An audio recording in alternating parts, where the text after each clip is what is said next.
Hello students, आप सबको अपनी एनसीईआरटी साइंस चैनल में स्वागत करती हूँ। आज हम लोग एनसीईआरटी क्लास 7 का साइंस चैप्टर नंबर 9 पढ़ाऊंगी। इससे पहले हम लोग 8 चैप्टर पढ़ चुके हैं। जिसने नहीं देखे हैं वो चैनल पर प्लेलिस्ट बना हुआ है, आप लोग वहाँ से देख सकते हैं। और वीडियो के इसी नीचे डिस्क्रिप्शन बॉक्स में मेरा टेलीग्राम लिंक दिया हुआ है, आप लोग वहाँ से भी जानकारी प्राप्त कर सकते हैं। और आप लोग को टेलीग्राम में नोट्स चाहिए तो हमको कमेंट करके बताइएगा कि टेलीग्राम में हम डाल देंगे। हम थ्योरी और नोट्स आज के पार्ट 1 में देखेंगे। अभ्यास का प्रश्न हम पार्ट 2 में देखेंगे। चलिए शुरू करते हैं आज की क्लास। अध्याय 9 गति एवं समय। इससे पहले हम लोग कक्षा 6 में पढ़ चुके थे गति के प्रकार, गति क्या है और गति का समय के साथ क्या संबंध है। आज हम इसके आगे पाठ समय, चाल, दूरी, ये सब आगे इस अध्याय में पढ़ेंगे। सबसे पहले हम जानते हैं कि गति क्या है। तो गति जैसे कि समय के साथ किसी वस्तु की स्थिति में जो परिवर्तन होता है उस परिवर्तन को क्या कहते हैं, गति। जैसे कि साइकिल चढ़ना, दौड़ते समय, झूले की गति, दोलन की गति, ये हमारे चारों ओर क्या है, सूर्य की गति, पृथ्वी की गति, ये सब जो समय के साथ भी परिवर्तन हो रहा है तो उसको गति कहते हैं। अब हम इस चैप्टर में देखते हैं मंद तथा तीव्र गति। कोई गति कितनी धीमी से चल रही है या फिर तीव्र गति से चलती है, इसका पता हमें चाल से पता चलता है। यानी कि चाल से पता चलता है कि कोई मंद गति है या फिर तीव्र गति। थोड़ा सा हम ये बता देते कि गति जो पढ़े, समय के साथ किसी वस्तु की स्थिति में जो परिवर्तन होता है उसको गति कहते हैं। गति को हम लोग कक्षा 6 में पढ़े थे कि गति को 3 प्रकार होते हैं, जैसे कि सरल रेखीय गति, वर्तुल गति और आवर्ती गति। सरल रेखीय गति क्या होता है, जैसे एक सीधी रेखा में, जैसे सड़क पर किसी सीधी रेखा में किसी वस्तु या व्यक्ति की गतिशील जो है वो सरल रेखा के अनुदिश होता है, इसको सरल रेखीय गति कहते हैं। जैसे सीधी सड़क पर चलती हुई कार या फिर सिपाहियों का मार्च पास्ट, ये सब क्या हुआ, सरल रेखीय गति के अंतर्गत आता है, जो कि अध्याय हम कक्षा 6 में ही गति के प्रकार के बारे में पढ़ चुके हैं। फिर दूसरा है वर्तुल गति। वर्तुल गति में क्या पढ़े थे कि किसी वस्तु का जो वृत्ताकार पथ में जो घूमता है उसको वर्तुल गति कहते हैं। जैसे कि पंखे के चलना या फिर घड़ी की सुइयां, ये सब क्या है, वृत्ताकार में घूमता है ना, चलता है, तो इसको वर्तुल गति कहते हैं। वही तीसरा था आवर्ती गति। आवर्ती गति क्या था कि जब कोई वस्तु एक निश्चित समय के बाद अपनी गति को दोहराती है तो ऐसी गति को आवर्ती गति कहते हैं। जैसे कि पेंडुलम क्या करते हैं, आगे पीछे ऐसे इस टाइप का दोलन करते हैं। तो मतलब अपनी निश्चित समय में ये फिर अपने आप को दोहराती है। फिर जैसे बच्चे का झूला है ना, एक बार आगे एक बार पीछे फिर आगे पीछे, तो ये क्या हुआ, अपने निश्चित समय में जो गति दोहराती है उसको आवर्ती गति कहते हैं। तो हम गति की मंद अथवा तीव्र गति किससे पता चलता है, चाल से। तो हम देखते हैं कि चाल क्या है। चाल क्या है कि किसी वस्तु का जो एकांक समय में तय की गई दूरी को उसकी चाल कहते हैं। यानी कि कोई वस्तु या व्यक्ति एक समय में यानी 1 घंटा में कितना किलोमीटर वह चलता है, क्या उसका गति है।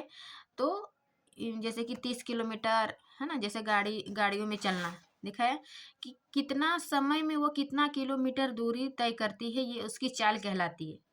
इसीलिए चाल क्या होता है कि किसी वस्तु द्वारा एकांक समय में तय की गई दूरी उसको चाल कहते हैं।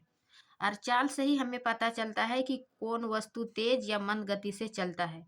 क्योंकि चाल बराबर जो होता है दूरी बटे समय, यानी तय की गई कुल दूरी बटे लिया गया कुल समय। यानी कि लिया गया जो भी समय, माना कि 1 घंटा लिया तो 1 घंटा में वो कितनी दूरी तय किया, ये उसकी चाल कहलाती है। तो चाल हम समझ गए। अब हम जानते हैं चाल भी है। चाल भी 2 प्रकार के होते हैं, एक समान चाल और एक होता है असमान चाल। एक समान चाल में क्या होता है कि यदि किसी सरल रेखा के अनुदिश वस्तु की नियत चाल से यानी समान चाल से गति करते तो एक समान चाल कहलाती है ना। जैसे 1 किलोमीटर में ही वो उसके समान चाल से ही अपने दूरी को तय करती है, तो ये इसकी एक समान चाल करती है, यानी नियत समय में उसका क्या बोलता है, समय उसका फिक्स रहो, समान गति रहे, है ना, तो उसको एक समान गति कहते। वही दूसरा है कि असमान गति। असमान गति में क्या होता है कि यदि किसी सरल रेखा के अनुदिश गति करने वाले वस्तु की जो चाल में परिवर्तन होती है तो उसको असमान गति कहलाते हैं। जैसे कि एक समय एक घंटा में कभी 10 किलोमीटर चला, कभी 12 किलोमीटर चला, तो इस प्रकार उसके चाल में जो परिवर्तन हो गया अ, तो उसका असमान गति कहलाएगा। अब हम आगे देखते हैं समय की माप। देखिए अभी तो हम समय की माप किससे करते हैं, जैसे कि दीवार घड़ी, चित्र दिया हुआ है, दीवार घड़ी, मेज घड़ी, डिजिटल घड़ी, जिसको अंकक घड़ी भी कहते हैं। लेकिन प्राचीन समय में जो हमारे पूर्वज जो कैसे समय का पता चलता था, तो इन्होंने देखा कि जो हमारे प्रकृति में जो भी घटनाएं होती है, जैसे कि सूर्योदय, अमावस्या, पृथ्वी की परिक्रमा, ये सब जो है वो एक निश्चित समय के बाद मतलब दोहराती है। जैसे कि आज सुबह सूर्य उदय हुआ तो कल भी सुबह सूर्य उदय होगा, यानी इससे पता चला कि एक सूर्योदय जो है वो एक बराबर एक दिन होता है ना। तो हमारे पूर्वज ये प्रकृति की घटनाओं से ही समय का पता लगाया जाता था। जैसे कि एक सूर्योदय हुआ तो एक दिन हुआ, फिर वही अमावस्या जो है वो महीना में आता था, यानी एक महीना में एक अमावस्या है। तो इस प्रकार पूर्वज ने क्या किया, अमावस्या को एक महीना मान लिया। फिर वही जैसे कि पृथ्वी की परिक्रमा कितने दिन में होता है, तो देखा इन्होंने कि एक वर्ष में एक पृथ्वी की परिक्रमा एक बार होता है। तो इस प्रकार समय की माप हमारे पूर्वजों ने प्रकृति की घटना से ही की है, क्योंकि देखा कि प्रकृति में जो भी घटनाएं होती है वो एक निश्चित समय दोहराती है, यानी वही घटना फिर दोहराती है निश्चित समय पर, है ना। तो हम इस प्रकार कह सकते हैं कि सूर्योदय बराबर एक दिन हुआ, अमावस्या बराबर एक महीना, और पृथ्वी की परिक्रमा एक वर्ष में होता है। लेकिन अभी जो हम लोग घड़ियों से करते हैं, और समय मापने की सबसे समान युक्ति भी जो है वो घड़ियां ही है। और सभी घड़ियों में जो है आवर्त गति का उपयोग किया जाता है, जो कि एक निश्चित समय दोहराती है। तो हम जान गए समय की माप। अब हम आगे जानते हैं लोलक गति। आवर्ती गति का एक चिर परिचित उदाहरण क्या है, सरल लोलक। सरल लोलक क्या है, जैसे चित्र के माध्यम से समझिए। जैसे कि एक सिरा पर क्या करते हैं, हम मजबूत आधार से बांध देते हैं और उसके दूसरे सिरे को एक गोल बिंदु या फिर कोई भी द्रव्यमान का लटका देते हैं, और इस प्रकार व्यवस्था को क्या क्या कहलाते हैं, सरल लोलक। तो सरल लोलक जब ये क्या करते हैं, जब लोलक के गोले को धीरे धीरे एक ओर से दूसरे ओर जब इसको छोड़ते हैं, फ्री करते हैं, तो इधर उधर क्या करते हैं, गति करने लगता है। तो ये गति ही सरल लोलक कहलाते हैं, है ना। तो और ये सरल लोलक की एक गति जो है आवर्ती अथवा दोलन गति कहलाते हैं। जैसे ये सरल लोलक, इसको हिलाए तो ये क्या किया, इधर से उधर गति किया, आगे पीछे। तो इस प्रकार ये सरल लोलक की यह गति जो है आवर्ती अथवा दोलन गति का ये उदाहरण होते हैं। इसी में सरल लोलक में ही हम आवर्त काल देखते हैं कि आवर्त काल क्या है। तो सरल लोलक की एक दोलन पूरा करने में जितना समय लगता है उसको आवर्त काल कहते हैं। जैसे कि ओ ए बी दिया है, ओ से यदि सरल लोलक बी तक गया सॉरी, फिर बी से कहाँ आया, ओ, या फिर ओ से ए से ओ, यानी एक बार ये पूरा चक्र लगाया, तो इसको क्या कहलाएंगे, आवर्तकाल। यानी सरल लोलक का एक दोलन पूरा करने में जितना समय लगता है ये उसकी आवर्तकाल कहलाती है। और दोलन क्या है, सरल लोलक की गति आवर्त गति अथवा दोलन गति का उदाहरण है, यानी गति इधर उधर दोलन करना। तो हम आवर्त गति भी देख लिए। फिर है समय तथा चाल के मात्रक, है ना। समय के साथ चाल के मात्रक में क्या परिवर्तन हुआ, जैसे कि संसार में विभिन्न भागों में जो समय मापन के लिए बहुत ही युक्तियों का उपयोग किया जाता था, जैसे कि धूप घड़ी, रेत घड़ी, जल घड़ी आदि में चित्र दिया हुआ क्या है। प्राचीन काल में समय के मापन के साथ बहुत सी युक्तियों का उपयोग करता था, जैसे कि ये दिल्ली में जो है जंतर मंतर, फिर है रेत घड़ी, फिर है जल घड़ी, फिर होता है धूप घड़ी। तो ये सब प्राचीन काल के समय हैं। अब समय तथा चाल के मात्रक में हम जानेंगे। समय क्या है? जो भी जैसे कि किसी व्यक्ति या यातायात के साधन के द्वारा जो इकाई चाल से चली गई दूरी को उसके समय से को निर्धारित करते हैं, है ना। जैसे समय, फिर समय बराबर क्या होता है? दूरी बट्टे चाल, यानी कि कोई व्यक्ति जो चाल से चली गई दूरी जो है उसके समय के साथ निर्धारित होता है, यानी कितना समय वो कितना दूरी तय करता है, ये उसकी समय कहलाएगा, है ना। किसी व्यक्ति या यातायात के साधन द्वारा इकाई चाल से चली गई दूरी को उसके समय के साथ निर्धारित करते हैं। फिर वही चाल क्या है? कि किसी वस्तु द्वारा एकांक समय में तय की गई दूरी को चाल कहते हैं। चाल बराबर दूरी बट्टे समय। और समय का यहाँ बताया मूल मात्रक जो है वो सेकंड है ना। समय का मूल मात्रक सेकंड है और इसका प्रतीक एस होता है। और चाल का मूल मात्रक जो होता है मीटर प्रति सेकंड, है ना। चाल का मूल मात्रक मीटर प्रति सेकंड, या फिर इसको हम किलोमीटर प्रति घंटा में भी व्यक्त कर सकते हैं। यदि अधिक दूरी हो तो किलोमीटर प्रति घंटा में, और कम दूरी में होता है तो मीटर प्रति सेकंड में व्यक्त करते हैं। तो इस प्रकार चाल और समय में हम देखें। और दूरी में भी क्या होता है कि किसी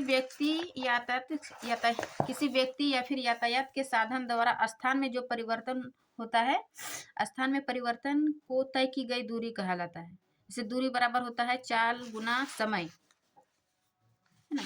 तो समय के साथ चाल, दूरी और समय परिवर्तन देखें। अब हम देखते हैं चाल मापना, यानी ये चाल मापना क्या कहलाता है, या फिर चाल मापी। से हम वाहनों में देखें,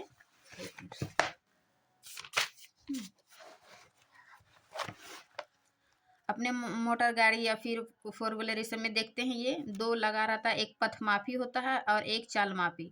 ये चाल मापी को स्पीडोमीटर कहते हैं। ये क्या करते हैं? जो वाहन की चाल होता है उसको मापता है ये स्पीडोमीटर, यानी चाल मापी।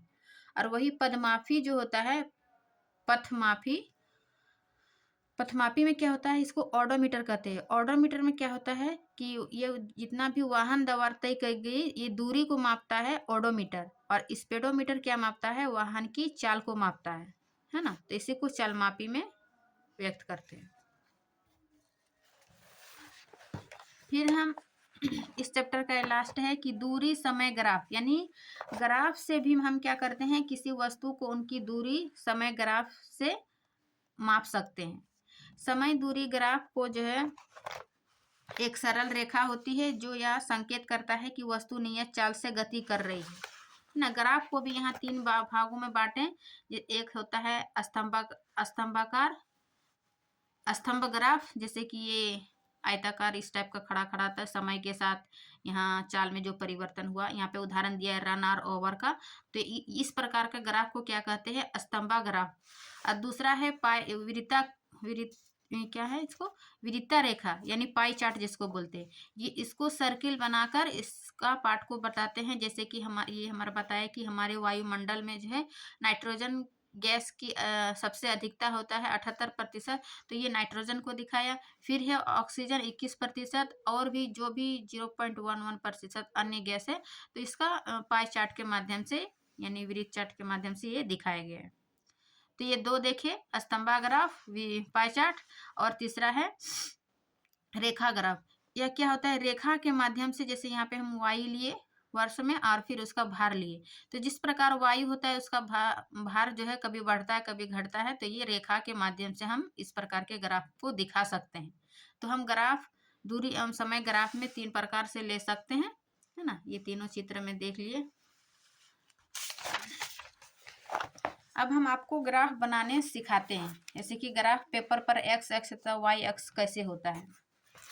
दूरी समय ग्राफ ये लिए सबसे पहले क्या होता है, एक टेढ़ी मेढ़ी इधर आगे इस प्रकार का रेखा खींचते हैं। इसको क्या कहते हैं, क्षितिज रेखा, है ना। एक्स, ये होता है एक्स, एक्स अक्ष, ये वाई अक्ष, ये एक्स अक्ष, फिर ये वाई अक्ष। इसको ए एक्सिस, मतलब x axis, sorry x axis, और ये वाई एक्सिस कहलाता है। जैसे कि ये क्षितिज रेखा हुआ, और ये यहाँ पर जीरो, जिसको इसको मूल बिंदु भी कहते हैं, है ना, मूल बिंदु। तो ये मूल बिंदु हुआ। ये एक्स एक्सिस जो है ये हमेशा यहाँ पर पॉजिटिव होता है, और वाई का मान यहाँ पर पॉजिटिव होता है ना। और यहाँ पर जो है एक्स का मान नेगेटिव होता है, यहाँ पर वाई का मान नेगेटिव होता है। इस प्रकार इसमें दोनों में पॉजिटिव पॉजिटिव, और इस दोनों में नेगेटिव नेगेटिव। ये क्षैतिज रेखा होता है, ये ऊर्ध्वाधर रेखा होता है। इस प्रकार हम देखें। अब दूरी समय ग्राफ में क्या देखते हैं कि दूरी समय ग्राफ लेने के लिए इसमें एक निश्चित माप लेना इसमें आवश्यक है ना। इसको पैमाना दिखाने के लिए, जैसे कि हमारे कोई भी नाप लेते हैं तो वो बहुत लंबा होता है। अब जैसे कि 500 किलोमीटर, तो हम 500 किलोमीटर में छोटा करके हम इसको ग्राफ में दिखा सकते हैं। यानी एक निश्चित पैमाना उसको माप कर स्केल के सहायता से उसको लेते हैं। जैसे ये भी हम मान के चलिए कि एक निश्चित माप के स्केल लिए, जैसे 1 मिनट लिए, हाँ, समय बराबर 1 मिनट को क्या माने हम, 1 किलोमीटर, यानी कि 1 मिनट में 1 किलोमीटर दूरी तय करेगा। तो जैसे एक समय है, यहाँ मिनट में व्यक्त किए, और यहाँ दूरी को किलोमीटर में व्यक्त किए। तो जैसे 1 मिनट में क्या हुआ, एक दूरी तय किया, तो हम यहाँ पर एक बिंदु लगाते हैं, या फिर इसको इस प्रकार दिखा सकते हैं कि 1 मिनट में 1 किलोमीटर दूरी तय किया। फिर वही 2 मिनट में 2 किलोमीटर दूरी किया, फिर यहाँ एक बिंदु लगाते। फिर वही 3 मिनट में 3 किलोमीटर दूरी किया, यहाँ पर एक बिंदु लगाते। इस प्रकार हम बीच में एक रेखा बना सकते हैं, जिसको सरल रेखा, दूरी समय ग्राफ का एक सरल रेखा है ना। और यह ग्राफ दिखाएगा कि किसी वस्तु जो है नियत चाल से गति कर रहा है, यानी एक समान चाल से गति कर रहा है। तो इस प्रकार हम दूरी समय ग्राफ से भी हम गति दूरी को दिखा सकते हैं, है ना। ये मैन रखिए, याद रखिएगा। जैसे हम यहाँ पर एक एक लिए, 2 लिए, है ना, 3 लिए, 4 लिए, 5 लिए, तो इसका y के मान भी इधर 1, y का मान 2, 3, 4, और इस प्रकार हम ये पॉजिटिव पॉजिटिव इस तरह ले सकते हैं। ये ग्राफ हुआ सरल, और इस प्रकार दिखा सकते हैं। ग्राफ बनाते समय जो है हमें 3 बातों का याद रखना चाहिए, ध्यान में रखना चाहिए। जैसे कि प्रत्येक राशि के अधिकतम और न्यूनतम मानों के बीच अंतर होना चाहिए। प्रत्येक राशि के बीच अधिकतम और न्यूनतम मानों के बीच अंतर होना चाहिए। जैसे कि यहाँ एक निश्चित समय है, जैसे 1 मिनट में 1 किलोमीटर दूरी करता है, और फिर 2 मिनट में 2 किलोमीटर दूरी करता है, 3 मिनट में 3 किलोमीटर दूरी करता है। यानी अंतराल सही है कि 1 किलोमीटर में क्या कितना का अंतर है, 1 मिनट में 1 किलोमीटर का, फिर 2 मिनट में 3 बढ़ा, यानी 1 मीटर का एक निश्चित समय अंतराल होना चाहिए ग्राफ में। फिर वही दूसरा पॉइंट है कि प्रत्येक राशि के मध्यवर्ती मान ताकि उन मानों को ग्राफ पर चुने गए पैमाने के आधार पर अंकित करना सुविधाजनक हो। यानी कि ये जो हम मान लेंगे, जैसे कि हम बताए कि यदि हमें पृथ्वी पर 500 किलोमीटर है, तो हम इसको 5 सेंटीमीटर भी दर्शा सकते हैं। तो उस मानों को ग्राफ में पैमाने पर अंकित करना सुविधाजनक होगा, है ना। तो हम इतना बड़ा ग्राफ कैसे बनाएंगे पेपर में, तो इसीलिए बोल रहा है कि उस अंकित करना सुविधाजनक हो, जितना कम से कम हम माप लेकर उसको ग्राफ में बनाएंगे। फिर तीसरा पॉइंट है कि जिस पेपर पर ग्राफ खींचना हो उसके अधिकतम भाग का उपयोग करना चाहिए। मतलब कि हम जितना बड़ा पेपर लेंगे, ग्राफ का पेपर यदि हम इतना बड़ा लेते हैं, तो इतना बड़ा पर भी बनाकर हम उसको अधिकतम यूज कर लेना चाहिए, ना कि हम इतना बड़ा ग्राफ ले लिए और छोटा सा इस प्रकार का बना दिए, है ना। तो ये नहीं, मतलब जितना बड़ा हम ग्राफ लेंगे उतना ही ग्राफ, मतलब बड़ा ग्राफ में उसको बनाकर अधिकतम उसके भाग का उपयोग कर लेना चाहिए। तो ये इसका ग्राफ बनाते समय 3 पॉइंट ध्यान में रखना था। और ये आपका चैप्टर का थ्योरी पार्ट भी समाप्त होता है।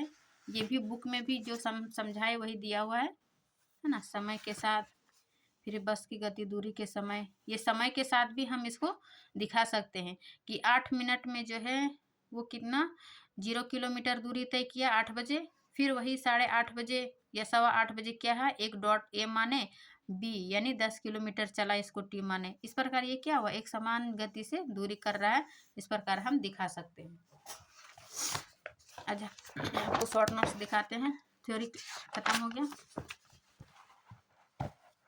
गति, अध्याय 9, गति एवं समय। गति क्या है, जो समय के साथ किसी वस्तु की स्थिति में परिवर्तन को गति कहलाएंगे। गति के प्रकार 3 प्रकार हुआ, सरल रेखीय गति, वर्तुल गति, आवर्ती गति, है ना। सरल रेखीय गति के उदाहरण हो गया सीधी सड़क पर चलती हुई कार, वर्तुल गति जो वृत्ताकार पथ में घूमता है, पंखे का चलना, घड़ियों की सुई, या फिर आवर्ती गति, याद रखिएगा कि एक निश्चित समय में अपनी गति को दोहराती है, जैसे कि बच्चे का झूला, पेंडुलम, ये सब क्या है, आवर्त गति। फिर हम चाल देखें। चाल क्या है कि किसी वस्तु द्वारा एकांक समय में तय की गई दूरी को उसकी चाल कहलाती है, और चाल से ही हमें पता चलता है कि कोई वस्तु तेज या मंद गति से चल रहा है। फिर चाल बराबर दूरी बटे समय। चाल को 2 भाग में बांटा गया, एक समान गति और दूसरा है असमान गति।